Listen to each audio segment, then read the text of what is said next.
Hey, what's going on, everybody? My name is Richard and I am here with the Farm Life. If you're just stumbling across this channel today, welcome.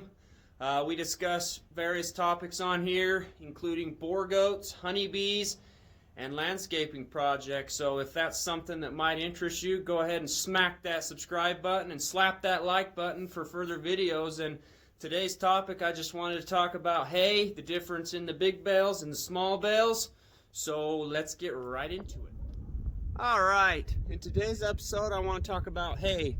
I want to talk about the advantages and the disadvantages in the big bales and the small bales and what I like to feed, and then maybe down in the comments give me your input on what you guys are feeding. So let's just get right into it. So first off, we got the bigger bales. We just picked these up the other day because it's getting really hard in my area to find small bales, so we've been feeding the bigger bales. The ones on the back are grass and the ones on the front are alfalfa. These are about 1,450 pound bales. So the thing that I like about the bigger bales is you're able to just show up at the rancher's property and they're able to just get their tractor, skid steer, loader, whatever they have, pick them up for you, load them right on your trailer. And then I was able just to back the trailer right down here and park it. So that's one of the big advantages I like about that. You don't got to worry about having to load all of the bales like small bales. You don't got to load them all by hand and then unload them. So it's just a lot faster to do it that way. Another one of the advantages that I like about big bales is there's a lot less string than the small bales. On these bigger bales we got 6 strings per bale versus the smaller bales you got 2 strings for every bale that you're feeding. So that's one of the advantages that I like about it. And the strings that are on the big bales are also a lot longer and they're a lot thicker twine than the small bales. So if you're using them like I am, I use twine all over the farm. I like using a little bit stronger string to tie things up. So those are a couple of the advantages that I like about those. Now, a couple of the disadvantages with the big bales is when I'm feeding the big bales, I have to use a wheelbarrow and the pitchfork to flake it off one at a time and then put it in the wheelbarrow and then have to go over and put it in the troughs.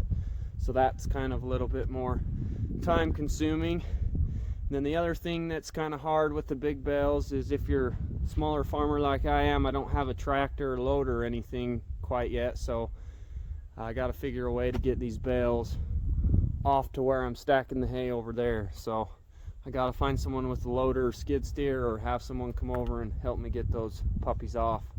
I'm probably not going to be able to roll them off by hand. They're heavy, so that's one of the disadvantages of the big bales that I don't like. But other than that, if you have a way to unload them or get them back off the trailer, I would say for sure that they're good to have around. Another thing that I like about the big bales is this is about a 1,450 pound bale and this is an 80 pound bale. So there's about 18 of these bales for one of those bales. So it's a lot easier to store these ones and they take up a lot less room than the smaller ones. So that's another plus that I like about those. The smaller bales, some of the pros about those is they're a lot easier to feed and they're a lot easier to manage what you're feeding every night. I'm able to just take a bale and a half, whatever I'm feeding for the day, and just put it right in the trough, so it's a little bit easier to gauge what we're feeding that way. Some of the cons about the smaller bales is, like I said before, you got to go to wherever you're buying your hay from, you got to load them onto the trailer. When you get them back to your house, you got to unload them, and it's a lot of manual labor. I'm not against that, but I'm trying to find every little bit of time we have to be able to devote into other things. So if I don't have to spend time unloading the small bales, it just frees me up to do other things around the farm. So those are a couple of the things about the small bales.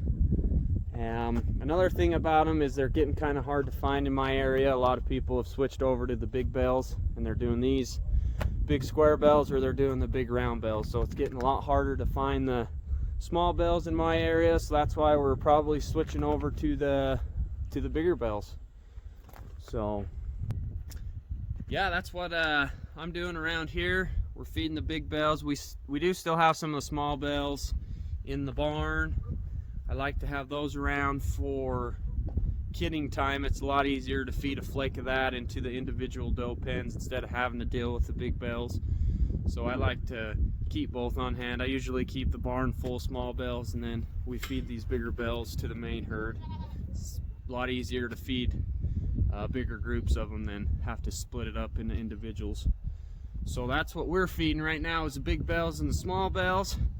My final decision on which one is better, I think I'm gonna go with the big bales. As long as you have something to unload them with, they're overall just a lot easier to have around, a lot easier to store, a lot easier to load and unload, and I just like the big bales. They're just a lot easier. So anyways, I just wanted to talk about hay today, and maybe get your guys' input. What are you guys feeding? Are you guys doing the bigger bales, or do you have a good place to find the smaller bales?